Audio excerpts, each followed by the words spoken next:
Joachim Trier's The Worst Person in the World has a title that makes you wonder. Who is this person and how bad could she be? She's not the best, as it turns out, but understandably so.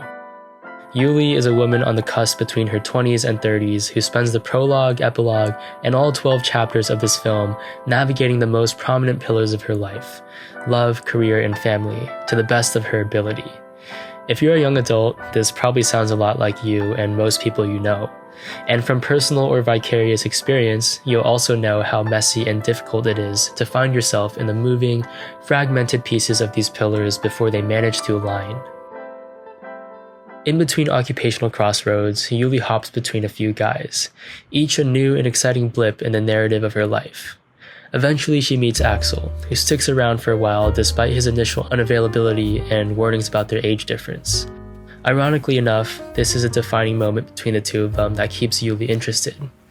Some might say it's patterns like these that make someone a bad person, via the hurt and inconsistency they unleash on those around them. Maybe so, but these symptoms are common in youth. The Worst Person in the World is an excruciatingly relatable story about modern life as a young adult. Youth brings with it mobility, excitement, and the fallacy of limitless possibility. These raw energies exist in tension with adulthood's expectations of commitment and focus, which Trier illustrates through internal conflict after conflict in Yuli. Every time someone asks Yuli what she does for a living, we're right there with her in the headlights as she hesitates before offering a meek response. Nei, jeg kan ikke kalle det skriving eller... Those who have been between college majors or faced a degree of uncertainty about their future have experienced the same contained panic at that vulgar slur of a question. Vi studerte så var det sånn vulgært nesten, skulle snakke om hva man skulle bli. Så deilig. And Yuli brings you along as she tries to navigate lackluster reactions with as much grace as she can manage.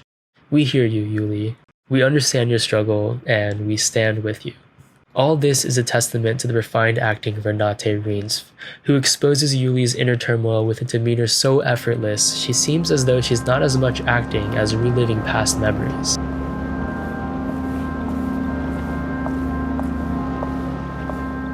Her performance is complemented by Ander Danielsen Lee's Aksel, who shares with her a chaotic chemistry that brings out both romance and toxicity in a series of just relationship things.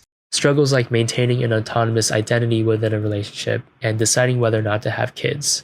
How predictable, yet prescient, to contemporary love life. Beneath these relationship conflicts are Yuli conflicts. Reinsve illuminates in her performance the temptation of novelty, excitement, and mischief when Yuli crashes a party and meets Ivan. As her eyes widen and a smile flushes into her cheeks, we see very clearly the rush of being somewhere you're not supposed to be, with someone you're not supposed to be with. Moments like these produce a slap-in-the-face sort of empathy that plants you in Yuli's tingly shoes and makes you wonder whether you'd be a bad person in the same position too.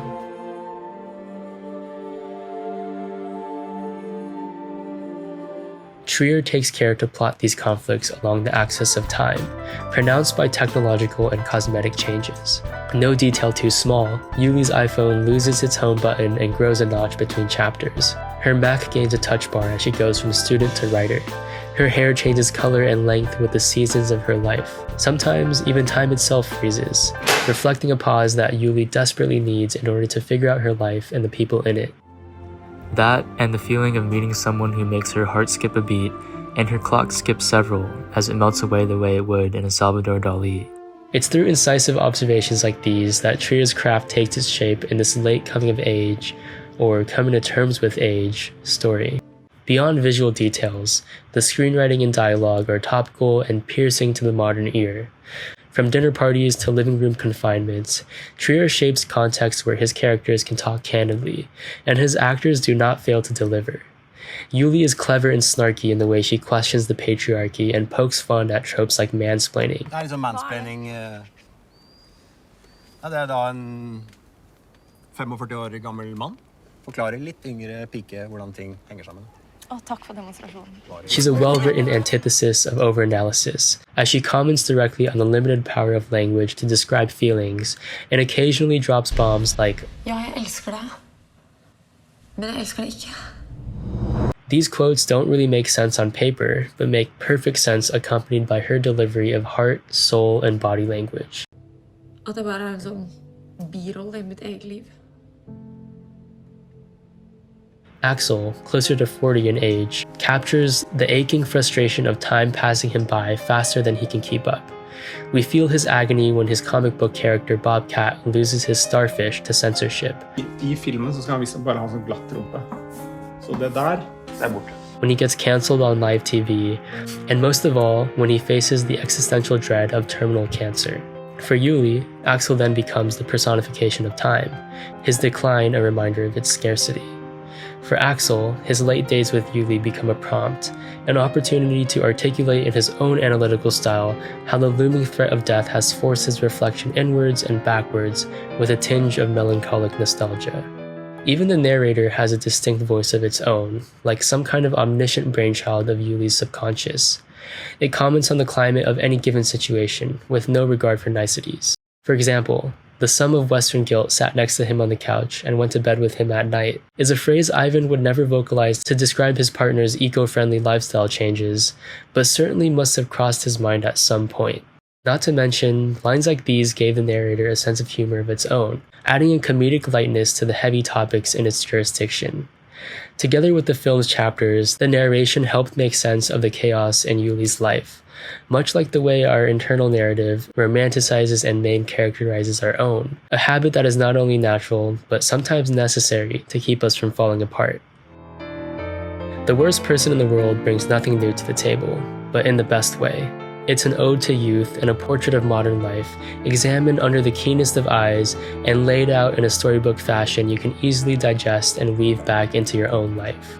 Yuli's scramble to find herself and the dilemma she faces from love to career remind us that we're not alone in this moving puzzle of life.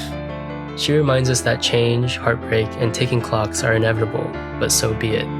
The worst person in the world here is Yuli, but in reality, this movie is all about you.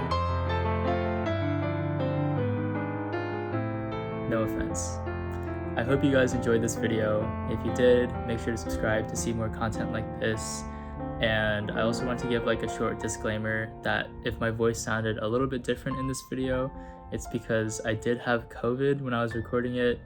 And if you know me in real life, don't worry, I'm totally fine now. This was a while ago, but my voice doesn't usually sound that congested, I guess. Anyway, I hope you guys are all doing well, and I will see you next time.